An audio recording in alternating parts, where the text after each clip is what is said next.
proposta hoje, gente, é conversar sobre este tema do Evangelho que está no capítulo 17, né? Sede perfeitos. Tem muita gente que acha esse um dos capítulos do Evangelho segundo o Espiritismo mais difícil. Mas não é mais difícil porque ele é complicado, não. Ele é mais difícil porque ele é o mais difícil de fazer, de colocar em prática.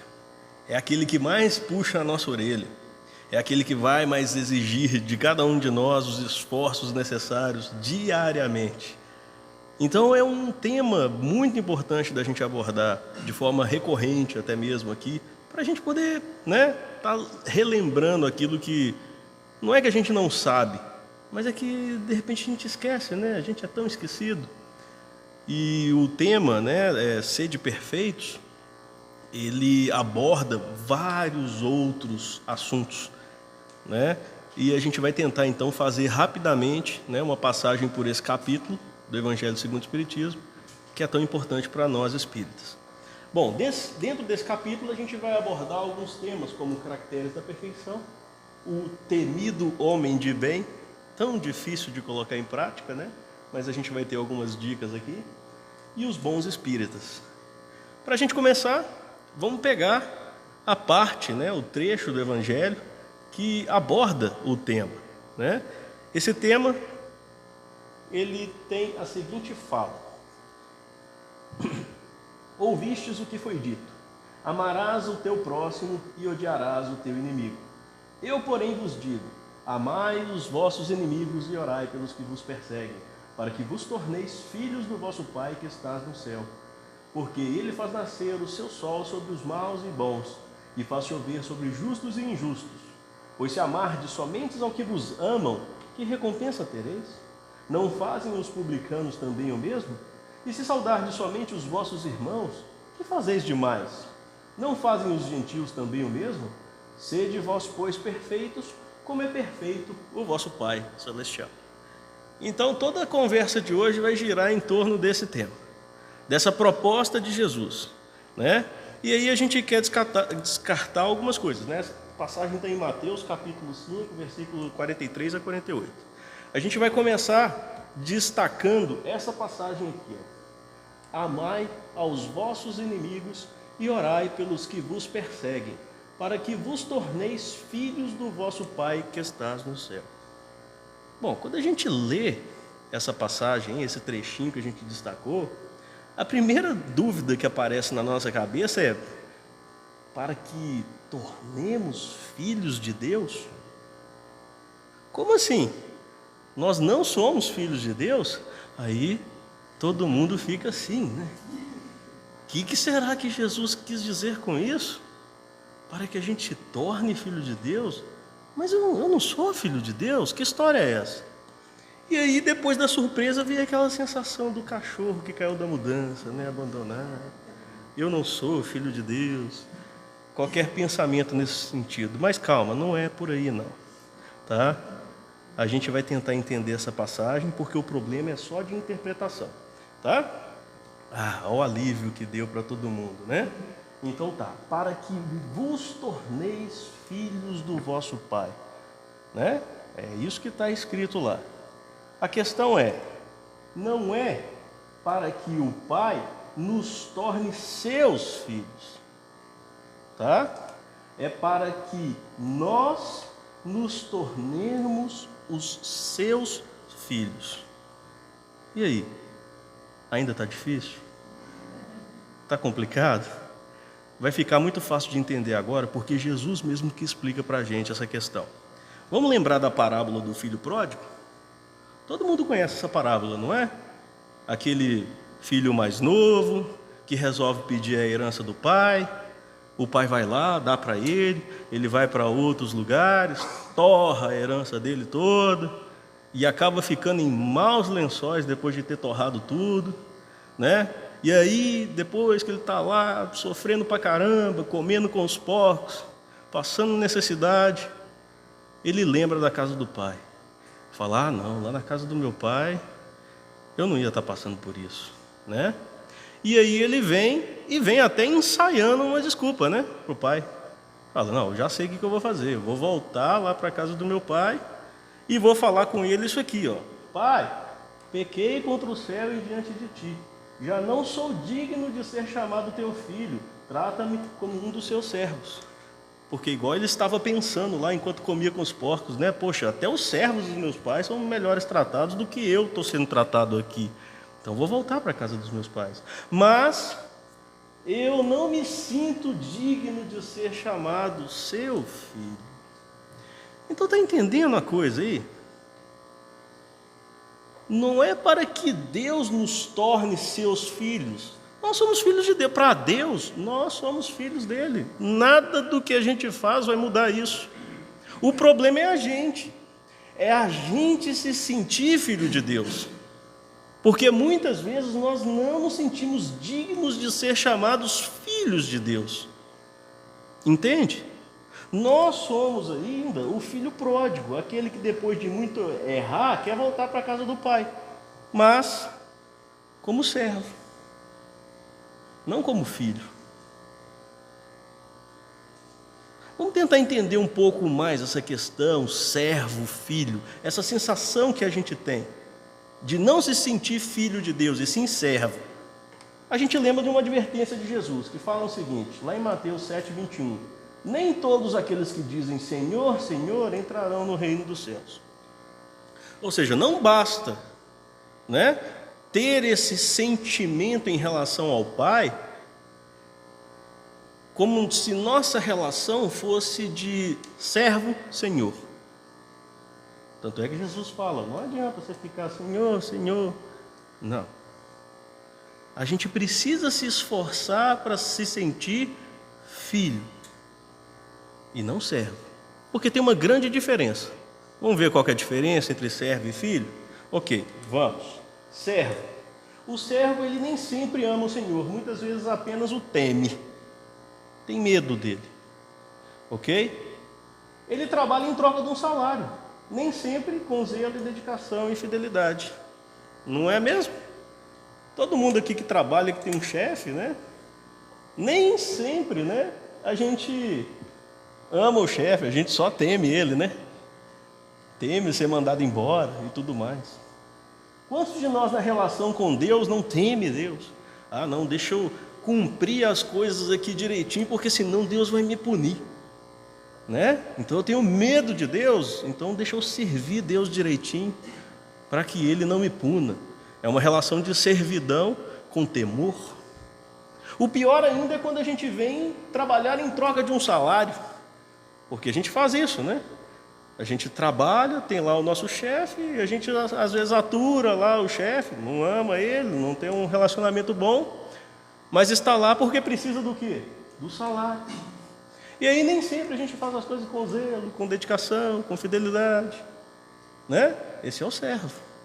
Quantos de nós na relação com Deus não age dessa forma? Vem no centro bater o ponto. Ó Deus, manda o salário aí, ó. Eu vim aqui domingo, eu recebi o passe, ó. Eu fiz minha parte. Está vindo em troca de um salário. É o servo. É o servo de Deus. Quantos de nós ainda está nessa relação? Não se considera em nenhum momento herdeiro do Senhor, né?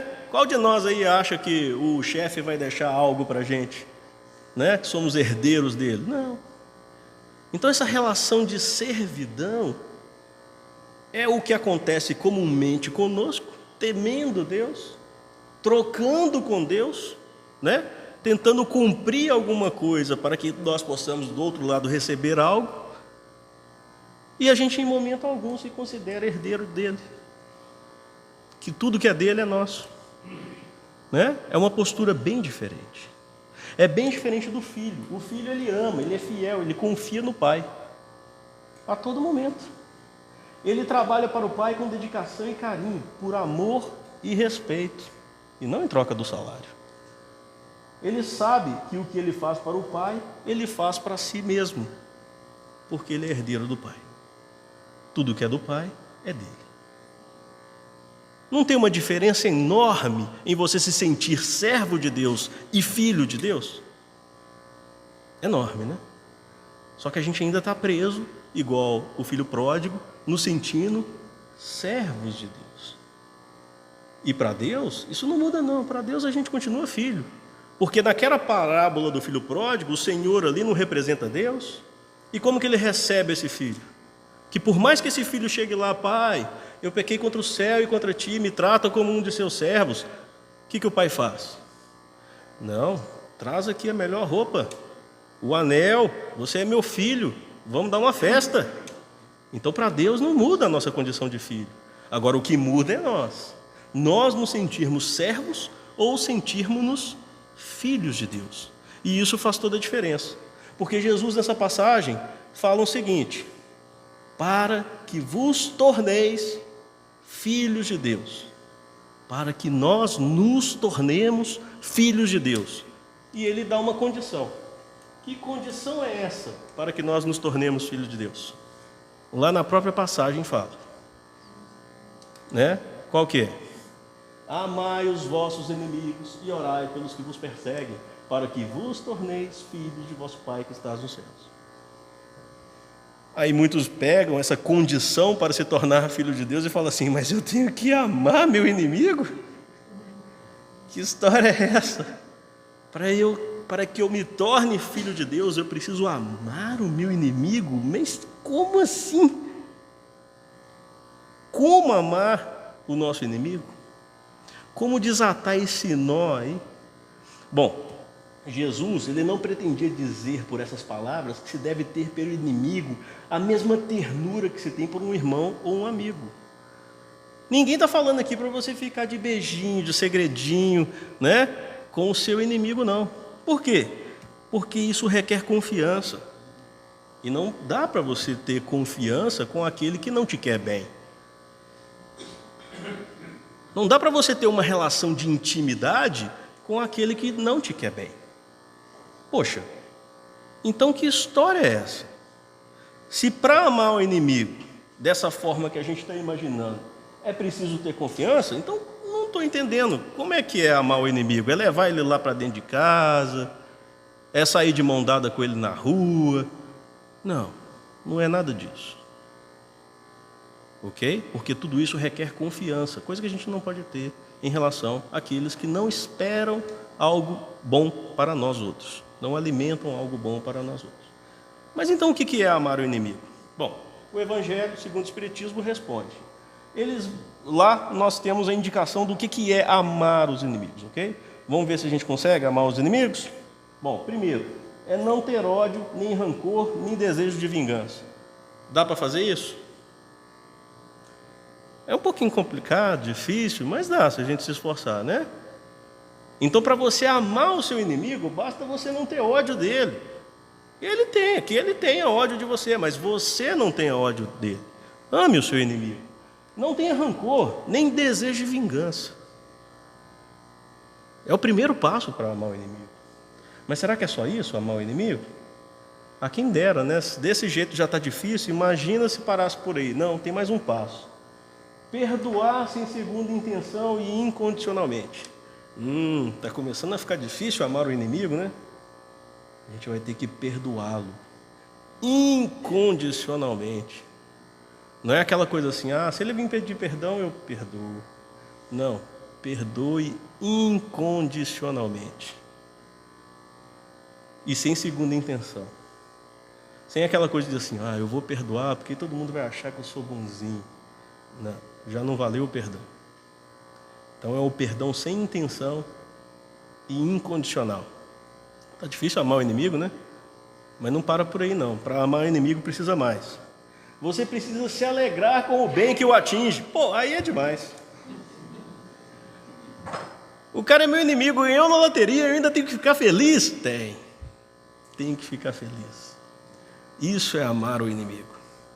É se alegrar com o bem que acontece para ele. Por mais que seja difícil para a gente, esse é o convite para amar o inimigo. Só que tem mais. Estender-lhe a mão em caso de necessidade. Se ele precisar de você, você vai estar lá para ele. Está ficando muito difícil, gente? Está complicado amar o inimigo? Ninguém falou que ia ser fácil, não. Jesus em nenhum momento falou que ia ser fácil. Mas a proposta é amar o inimigo. Então, para fechar com chave de ouro, para amar o inimigo, a gente precisa também abster-se por atos ou palavras de tudo que possa prejudicá-lo. Eu acho que essa é a parte mais difícil de cumprir. Quantos de nós, quando não gosta de alguém, a língua venenosa vai lá, né? Por atos ou palavras, né? E vai querer prejudicar o outro. Olha que parte difícil. Então, se a gente puder resumir o que é amar o inimigo, para a gente não esquecer, o que é amar o inimigo? É pagar o mal com o bem, sem o humilhar. Ok? Isso é amar o inimigo. Então, se a gente quer se tornar filho de nosso Pai, a gente precisa amar o nosso inimigo, orar pelos que nos odeiam. E como que a gente faz isso? Fazendo tudo isso aqui. Ok? Eu falei que esse capítulo é difícil. E não é difícil porque é difícil de entender, é difícil porque é difícil fazer. Ok? Mas não para por aí, né? Essa passagem é muito rica e nós vamos explorar outra questão. Nesse mesmo trecho, Jesus fala assim, porque ele, aqui o ele seria o ele maiúsculo, tá? De Deus, né? Foi sem querer aqui, eu errei. Porque Deus faz nascer o seu sol sobre maus e bons e faz chover sobre justos e injustos. Aí a gente lembra de uma passagem muito interessante em que Jesus fala o seguinte: o Pai, ele trabalha até hoje e eu trabalho também. Ou seja, o trabalho é lei do universo. E Deus está constantemente trabalhando. E como que será que Deus está constantemente trabalhando? Ele está o tempo todo dando para as suas criaturas as condições para que elas possam atingir um fim que é a felicidade que a gente tanto busca. Então Deus está o tempo todo nos oferecendo isso. Deus está o tempo todo trabalhando para isso. Jesus está o tempo todo trabalhando para isso. E nós, por nossa vez, também precisamos trabalhar para que nós possamos atingir esse objetivo. Bom, acontece que é o seguinte: o filho, quando nós temos uma relação com Deus de filho, nós admiramos, né? O filho admira o pai. Pelo menos na infância, né? Quando chega na adolescência a coisa complica.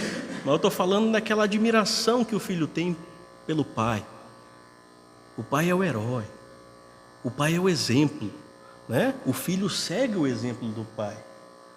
Bom, se a gente quer ser filho de Deus, se a proposta nossa aqui hoje é lembrar que nós devemos nos sentir filhos de Deus, nós precisamos seguir o exemplo do pai, não é?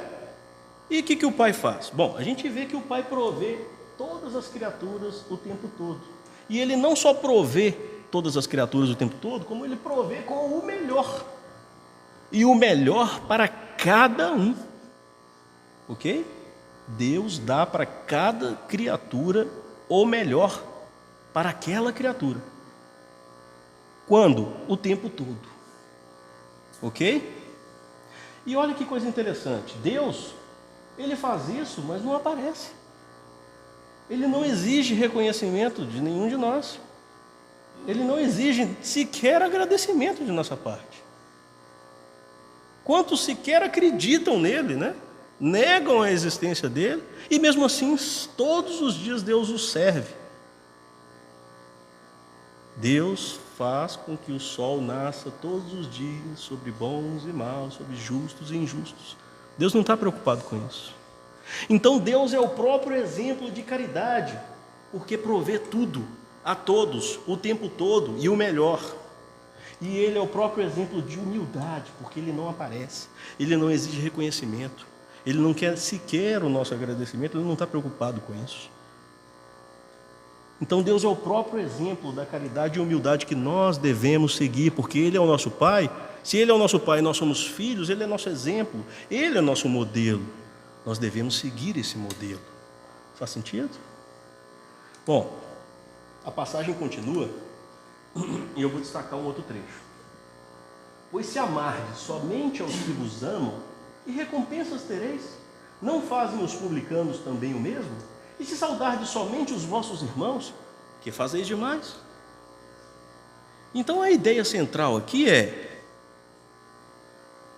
a pergunta que a gente deve fazer nesse sentido é: nós estamos aqui neste mundo, né, para fazer o que todo mundo faz ou para fazer melhor? Porque a pergunta ali de Jesus naquele trecho é clara. O publicano também cumprimenta os seus amigos. O que você está fazendo melhor do que ele? Você está aqui na terra para fazer o que todo mundo faz ou para fazer o seu melhor?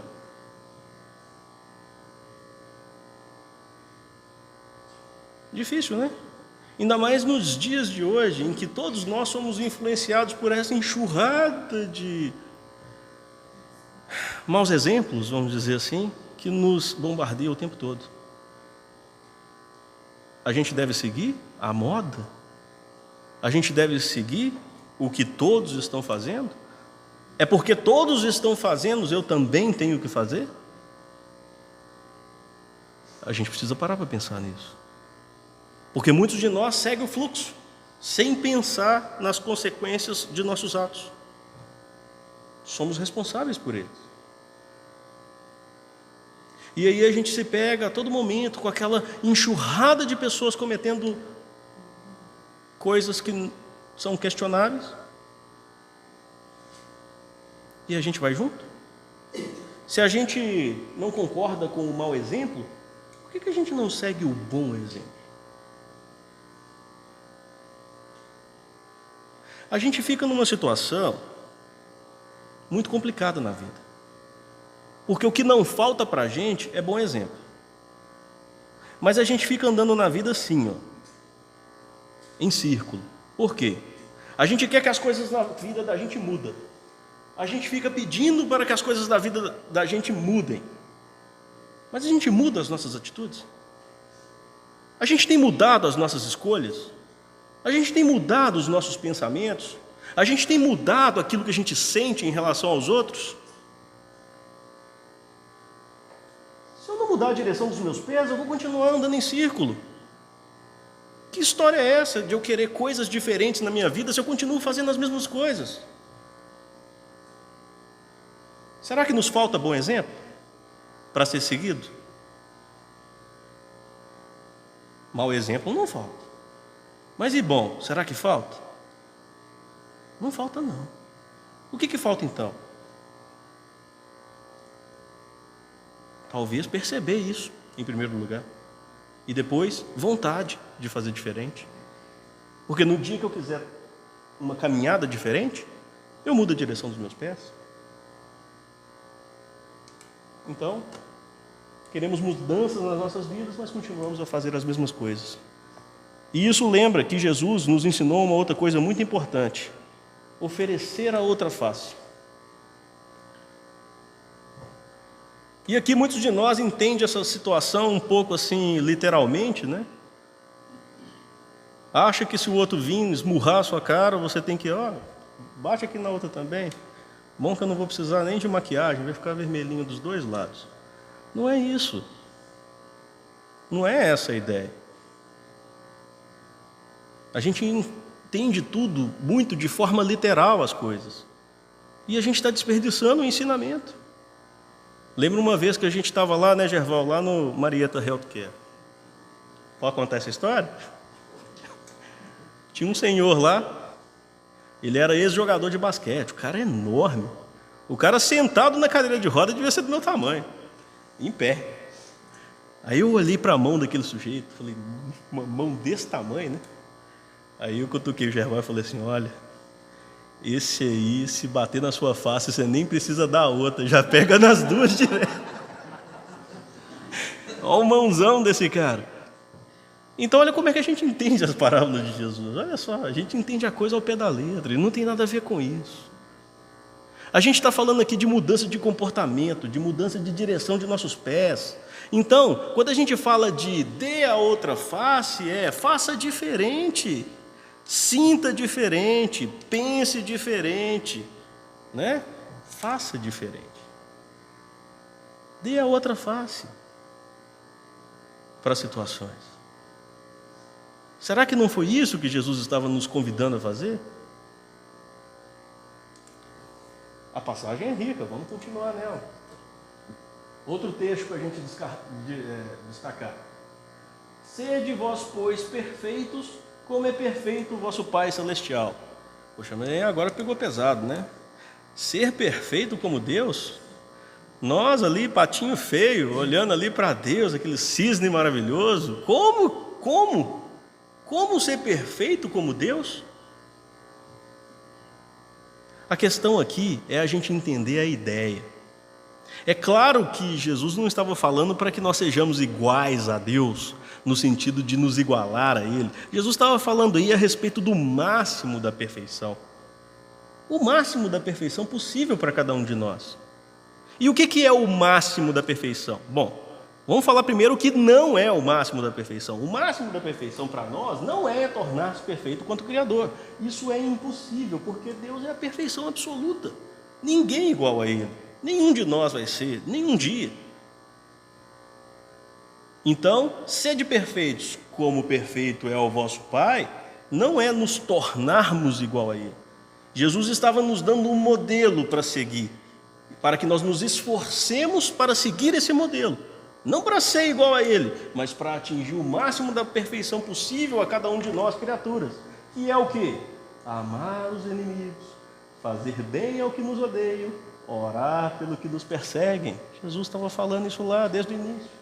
Essa é a perfeição relativa. É a prática da lei da caridade. Caridade. A gente fala tanto em caridade, né? Aquelas palavras, portanto, devem entender-se no sentido da perfeição relativa, de que a humanidade é suscetível e que mais a aproxima da divindade. Então, a perfeição relativa é a prática da lei da caridade. A gente fala demais de caridade. Dentro do centro espírita, a gente ouve demais essa palavra, não é verdade? Todos aqui escutam praticamente em todas as palestras a respeito da caridade. Vamos tentar entender então o que é essa bendita caridade? Já que é ela que vai nos fazer, atingir o máximo da perfeição possível para que sejamos perfeitos como é perfeito o nosso Pai Celestial. Vamos tentar entender a caridade? Vamos. Bom, a espiritualidade nos dá muitos esclarecimentos a respeito do que é caridade. Ok? Eles começam dizendo o seguinte, um trecho do Evangelho segundo o Espiritismo, falando a caridade material e a caridade moral por um espírito protetor. Eles dizem, a caridade, meus amigos, se faz de muitas maneiras. Podeis fazê-las em pensamentos, em palavras e em ações. Puxa, olha só que legal, quando a gente está falando de caridade, a gente precisa entender que a caridade ela pode ser feita por pensamento, ela pode ser feita por palavras, ela pode ser feita por ações. Mas o engraçado é que quando a gente fala de caridade, qual é a primeira coisa que aparece na nossa mente? É um pedacinho da caridade que pode ser feita por ações, que é aquela caridade que a gente chama de caridade material. Aí todo mundo lembra do quê? Da esmola que a gente dá. Isso é caridade? É, mas é um pedacinho dentro da caridade que só pode ser feita por ações, né? E a caridade é muito mais que isso. Ela pode ser feita por pensamento, por palavras e outras ações que não, talvez, materiais. Podem ser outros tipos de ações também. Então, quando a gente fala de dar coisas materiais, a esmola que a gente dá, a gente está falando de um pedacinho da caridade feita por ações, da caridade material. É válida? Claro que é válida. Mas a gente se sente o rei da caridade quando faz um pedacinho da caridade. A gente precisa entender que isso é só uma parte da caridade que a gente pode fazer. Porque os espíritos, eles são muito claros para a gente. E às vezes dão broncas que doem, pegam a fundo dentro do nosso ser. E quando eles falam a respeito da esmola que a gente dá, eles falam assim, olha, sabe isso aí que você está dando? Que está te sobrando? Que não está te fazendo falta nenhuma? Entendeu? Isso é excesso. Você está dando porque você não precisa. Agora o outro lá está faltando tudo. Então você acha que você está fazendo grande coisa de doar aquilo que te excede? para o outro que precisa? E está achando que isso é o máximo da caridade? Isso é obrigação moral. Quase que não tem caridade nisso aí. É dever moral. Está te sobrando e o outro está faltando. Aquilo para você é lixo. E você está se achando o caridoso porque está dando o seu lixo para o outro que está em necessidade? Que rei da caridade é essa? Então a gente precisa se colocar no lugar de entender que a caridade material ela é importante, mas na verdade ela é quase um dever da nossa parte. Principalmente aqui nesse país, que a gente tem tanta abundância e tanto desperdício. A gente está aqui morrendo de comer demais, né? Pressão alta, diabetes, porque come demais, enquanto tem gente morrendo porque come de menos. Então eu sou super caridoso porque eu estou dando ali a minha comida que eu como demais para aquele que come de menos? Que super caridade é essa? Né? Então a gente precisa entender. É algo meritório? Mas não é o suprassumo da caridade não. Porque ela pode ser feita de várias outras formas. Vamos ver um outro trecho aqui. A caridade moral, ela consiste em vos suportardes uns aos outros, o que menos fazeis neste mundo inferior em que estáis momentaneamente encarnados. Irmã Rosário, essa passagem é maravilhosa. Essa irmã, eu tiro o chapéu para ela. Porque como todo espírito superior, eles falam muito em poucas palavras. A caridade moral consiste em vos suportardes uns aos outros, e a gente pode entender isso de duas formas. O suporte no sentido de dar, auxiliar alguém, prover alguém com as suas necessidades, mas a gente pode entender isso de uma forma que a gente quase nunca entende e é difícil de fazer. Suportar no sentido de tolerar, de aguentar. Olha o que é um espírito superior. Usou uma palavra para dar duas ideias diferentes e as duas estão certas. Precisamos fazer isso. Suportarmos uns aos outros, no sentido de nos ajudar e de nos tolerar. E infelizmente ela está certa. É o que menos nós fazemos neste mundo inferior em que estamos momentaneamente encarnados. Vamos pegar um exemplo de caridade? Tira do mudo para mim, por favor, Edson.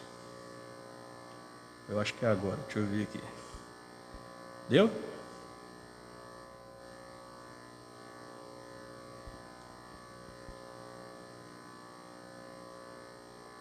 Está aceso a luzinha. É para apagar. O volume está alto. É o PC PUP. De púlpito.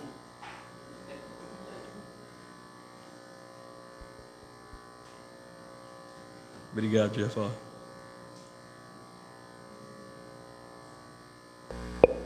Aê! Pronto. É isso aí. Que caridade legal.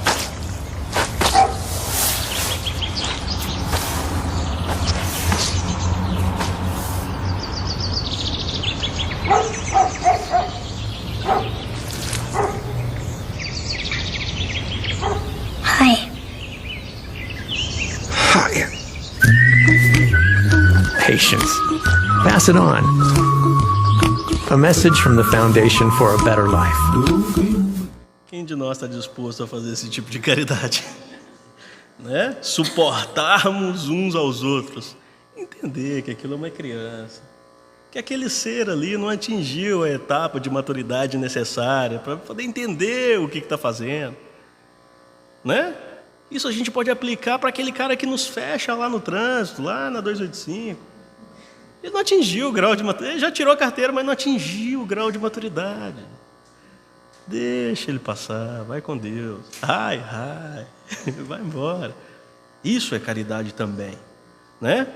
E aí a gente pega a pergunta de número 886 do Livro dos Espíritos. Qual o verdadeiro sentido da palavra caridade? E os Espíritos respondem de forma muito precisa: benevolência para com todos, indulgência para com as imperfeições alheias e perdão das ofensas.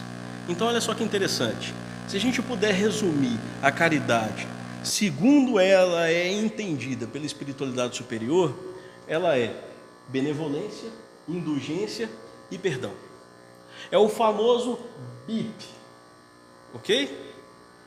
Caridade, para quem tem assim uma mente matemática, caridade é igual a BIP, BIP, benevolência, indulgência e perdão, ok? E aí a gente lembra de um outro trecho do Evangelho que é interessante. Olha só. Há um grande mérito, acreditai, em saber calar para que outro mais tolo possa falar. Isso também é uma forma de caridade. Saber fazer-se surdo quando uma palavra irônica escapa de uma boca habituada a escarnecer. Não ver o sorriso desdenhoso com que vos recebem pessoas que muitas vezes erradamente se julgam superiores a vós, quando na vida espiritual a única verdadeira está, às vezes, muito abaixo. Eis um merecimento que não é de humildade, mas de caridade, pois não se incomodar com as faltas alheias é caridade moral. E aí a gente lembra do BIP, benevolência, indulgência, perdão. Isso é caridade, ok? Bom, um outro trecho interessante para a gente entender a caridade é: a verdadeira caridade adquire toda a sublimidade quando o benfeitor, invertendo os papéis, acha meios de figurar como beneficiado diante daquele a quem presta serviço. Então, se existe um ápice da caridade, esse é o ápice da caridade. É quando o benfeitor encontra meios de inverter os papéis, né, e de figurar como beneficiado para aquele que ele está beneficiando. Olha que loucura. Vamos tentar entender isso? Olha isso aqui. Solta o som.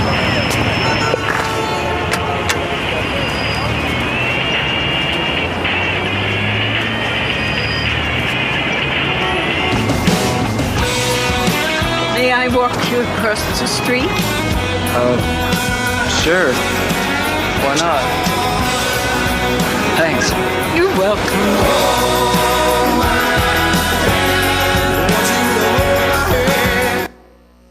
Quem fez a caridade para quem ali? É? A vovó não precisava de ajuda, não. Quem precisava de ajuda era o garoto. Estava faltando para ele sensibilidade, educação, boas maneiras. E a vovó inverteu a coisa ali, ó, e conseguiu fazer aquilo que a gente está falando aí, né? O sublime da caridade, né? A sublime caridade é delicada e engenhosa no dissimular o benefício, no evitar até as simples aparências capazes de melindrar ou aumentar o sofrimento daquele que recebe. Deu para entender um pouco mais do que é que nós estamos falando a respeito do que é caridade? Caridade é muito mais amplo do que dar algo que nos sobra. Deu para entender essa ideia? E a gente pode fazer pelos pensamentos, pela nossa palavra e por nossas ações. Lembra que caridade é BIP. Se todo mundo lembrar disso hoje, já estou feliz. Ok? E aí entra naquela temida parte do capítulo 17, que é o homem de bem. O que será necessário para que sejamos o homem de bem? E o homem aqui inclui a mulher também, tá? É o ser humano, tá? Porque eu já estou vendo algumas mulheres aqui cutucar o marido, falar, ó, é o homem de bem, você trata de ser bom. Mas inclui as esposas também. Estou brincando. Ser humano de bem. O que precisa para que sejamos o ser humano de bem? Simples. O ser humano de bem é o que cumpre a lei de justiça, de amor e de caridade na sua maior pureza. Ok? Ele deposita a fé em Deus, na sua bondade, na sua justiça, na sua sabedoria. Sabe que sem sua permissão nada acontece e lhe submete à vontade em todas as coisas. Difícil, né? Principalmente quando acontece algo que a gente não gostaria que acontecesse, né? O que mais? Ser homem de bem é ter fé no futuro, razão porque coloca os bens espirituais acima dos bens temporais. Então, se a gente puder resumir o que é ser homem de bem é ter responsabilidade, é ter resignação e é ter esperança. Ok? E aí, Kardec faz uma tabelinha lá do que é ser homem de bem, tá? Ele começa a listar algumas coisas ali bem interessantes, tá? Que acontecem com todos nós diante da vida. Então, o homem de bem, diante das dores e decepções, ele reconhece as provas ou as expiações e aceita sem murmurar. Diante de seus beneficiários, não espera recompensa. Diante das necessidades do próximo, presta serviço com satisfação e esquecimento de si mesmo. Das diferenças de raças e crenças, vê como irmãos todos os homens e não viola as suas crenças. Isso é muito importante, gente, porque a gente adora tentar converter o outro. Vamos parar com isso. O homem de bem vê como irmãos todos os homens e não viola as suas crenças. Está claro dentro do Espiritismo, nós não temos que converter ninguém. Tá bom? Isso é fonte de muito problema. O homem de bem, diante de qualquer situação, toma por guia quem? A caridade. Diante das ofensas contra si, perdoa. Diante das fraquezas alheias, é indulgente. Diante dos defeitos alheios, procura não evidenciá-los. E mais, exalta o bem que atenua o mal. É segurar a língua, né? Porque quando a gente começa a falar, né? Alguém começa a falar mal de alguém, você já quer emendar para ajudar, né? Não, ajuda falando o bem que aquela pessoa pode ter. E se não tiver bem, né? Porque às vezes pode acontecer, não consigo ver bem nenhum nessa criatura, fica calado. Ok?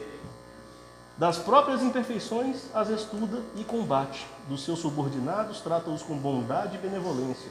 Dos talentos próprios e dos bens não se envaidece e não abusa. Bom, não é só isso, mas aquele que se esforça por possuir o que acabamos de mencionar, no caminho se acha para conquistar todas as demais. Tá fácil ser um homem de bem, gente? A receita está aí, é só seguir. Qual a dificuldade? Né? A gente vive pedindo uma receitinha de bolo. Eu queria que a coisa tivesse um manual de instruções, uma receita de bolo. Receita de bolo, tá aí. É só pregar essa tabelinha lá no espelho do banheiro, todo dia de manhã, dar uma revisada, né?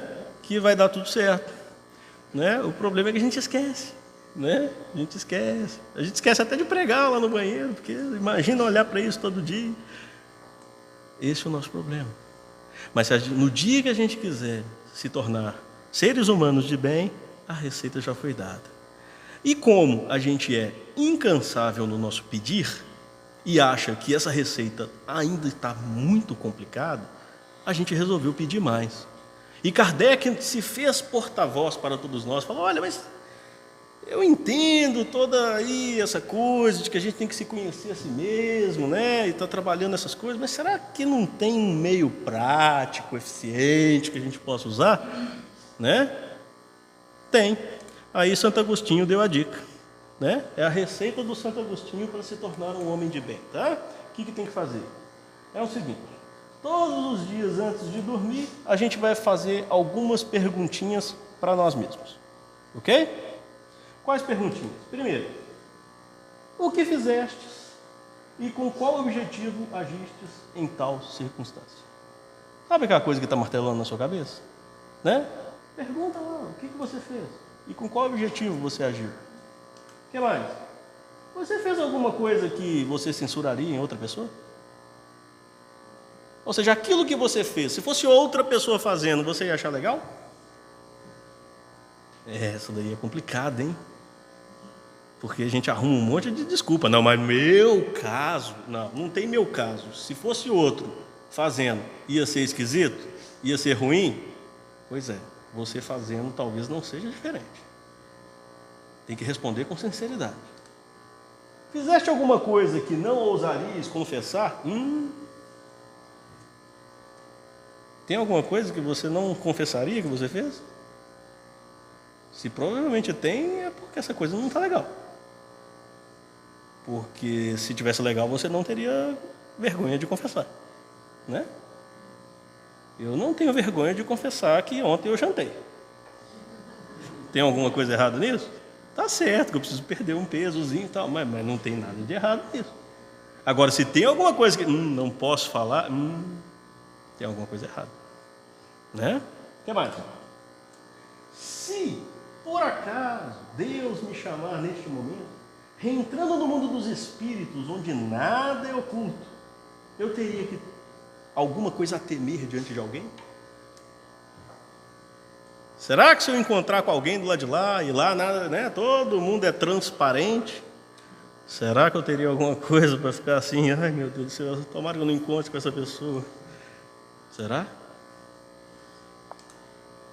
Examinai o que podeis ter feito contra Deus, contra o vosso próximo e, enfim, contra vós mesmos. Então, Santo Agostinho nos pede para fazer essas perguntas toda noite, porque a gente vai estar próximo, todos os dias fazendo isso, a gente vai estar próximo de se conhecer. A gente vai se conhecer melhor. A gente vai conseguir, né, a cada dia, entender o que nos move, as nossas limitações, as nossas imperfeições, aquilo que a gente precisa trabalhar. Ok? E ele dá algumas dicas gerais aqui também. É o seguinte: quando você estiver indeciso sobre o valor de alguma de suas ações, pergunte-vos como a qualificarei se fosse feita por outra pessoa. Se você censura em outra pessoa, ela não pode ser legítima em vós, porque Deus não tem duas medidas. Então, se aquilo que você está na dúvida, não sei se isso foi legal que eu fiz, imagina outra pessoa fazendo. Se não foi legal outra pessoa fazer, não foi legal você fazer. Não negligencieis a opinião do vosso inimigo, porque este não tem nenhum interesse em dissimular a verdade, e frequentemente Deus o coloca de vosso lado como um espelho para vos advertir com mais franqueza do que o que faria um amigo. Então presta atenção no que seu inimigo está te falando. É horrível ter que escutar o inimigo, né? Mas presta atenção no que ele está te falando.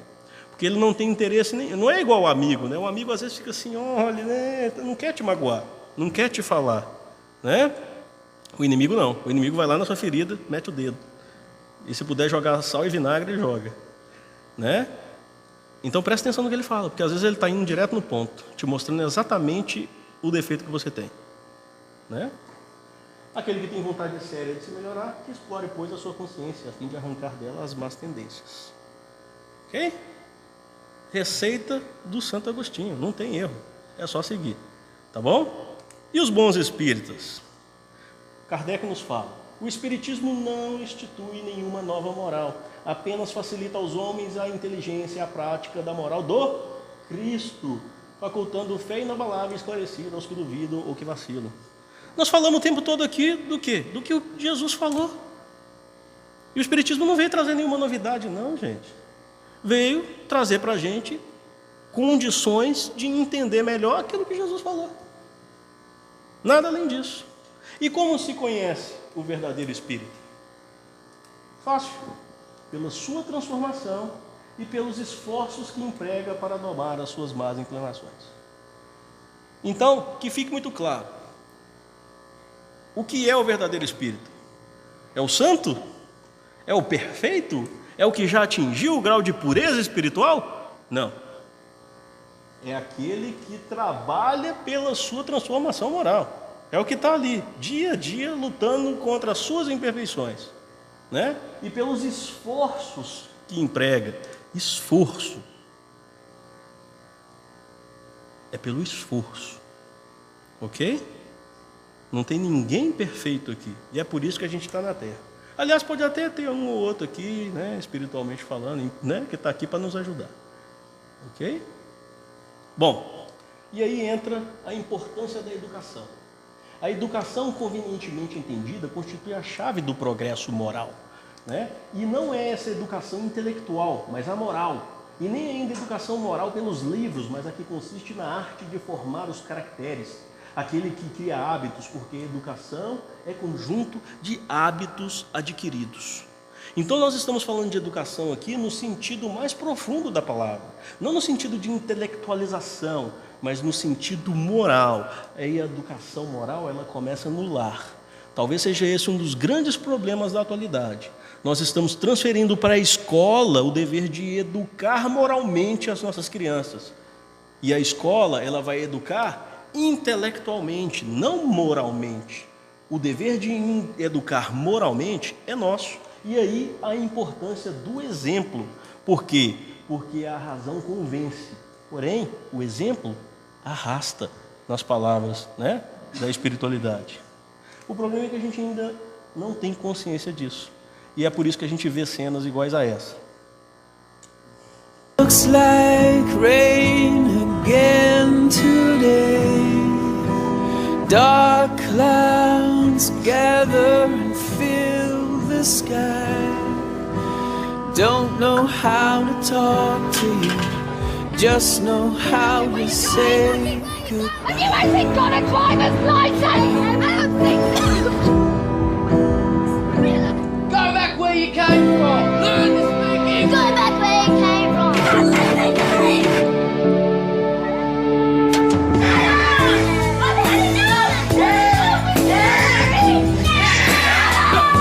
Is that what you think?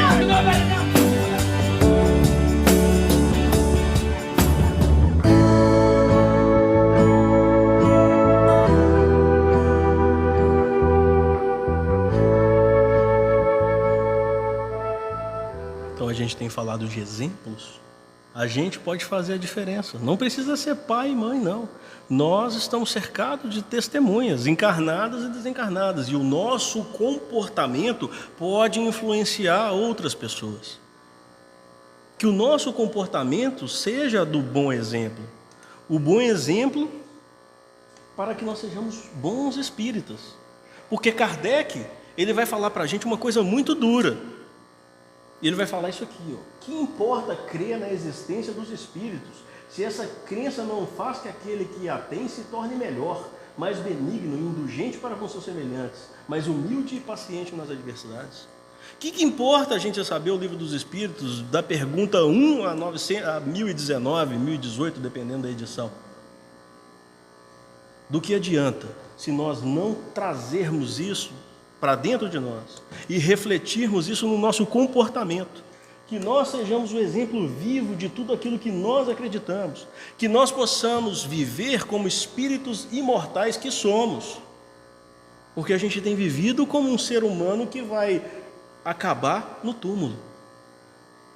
A gente precisa repensar as nossas atitudes, lembrando que a caridade, ela é em todos os mundos a eterna âncora de salvação, é a mais pura emanação do próprio Criador. Nosso exemplo maior é a sua própria virtude dada a Ele, a criatura.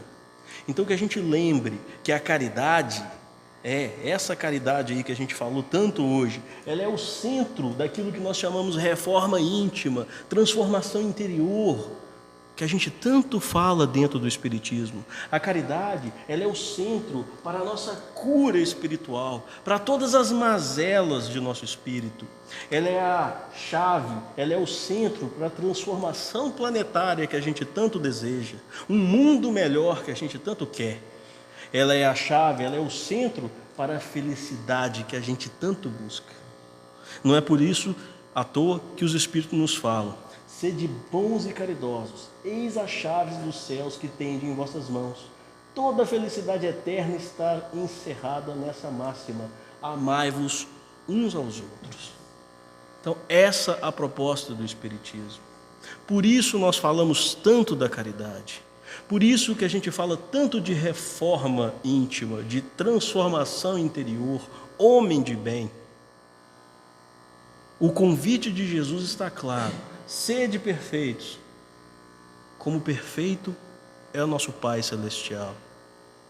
Para fazer isso, as receitas foram dadas. Não é difícil. Basta a gente se propor a fazer. Os Espíritos, como sempre, às vezes não passam mão na nossa cabeça. E eles vão falar para a gente que o problema não é dificuldade, é vontade. Nos falta vontade. Quando quisermos, a gente vai conseguir. Tá? Porque a caridade, ela é contagiosa. A caridade, como qualquer outra coisa da vida, como qualquer ação que a gente faz, volta para a gente mesmo. Né? Quem não se emociona, quem não consegue ser tocado por uma ação boa? E é por isso que a gente vê coisas assim acontecendo. Ó.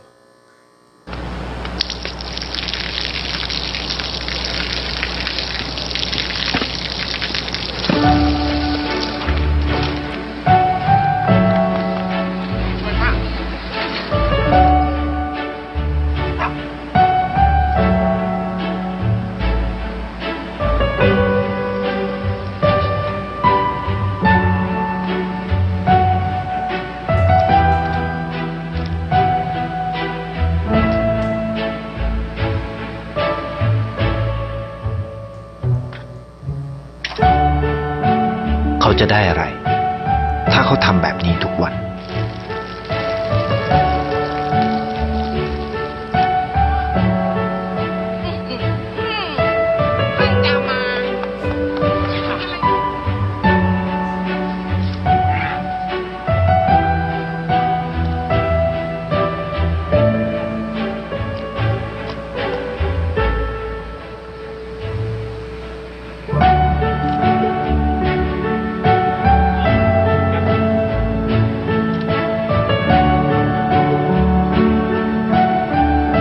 เขาจะไม่ได้อะไรเลย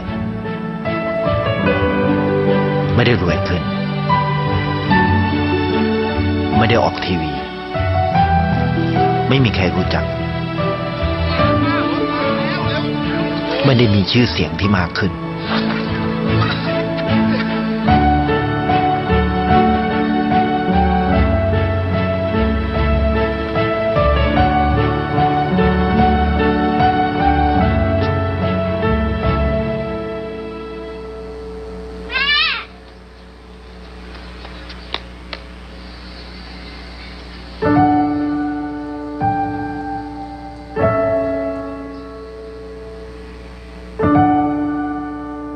เพราะสิ่งที่เขาได้คือได้แค่ความรู้สึก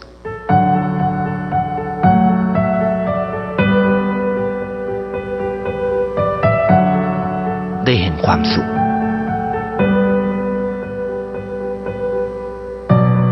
ได้เข้าใจ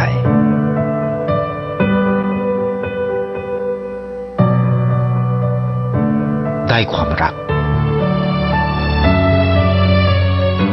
ได้ในสิ่งที่เงินซื้อไม่ได้ได้โลกที่สวยงามกว่าเดิม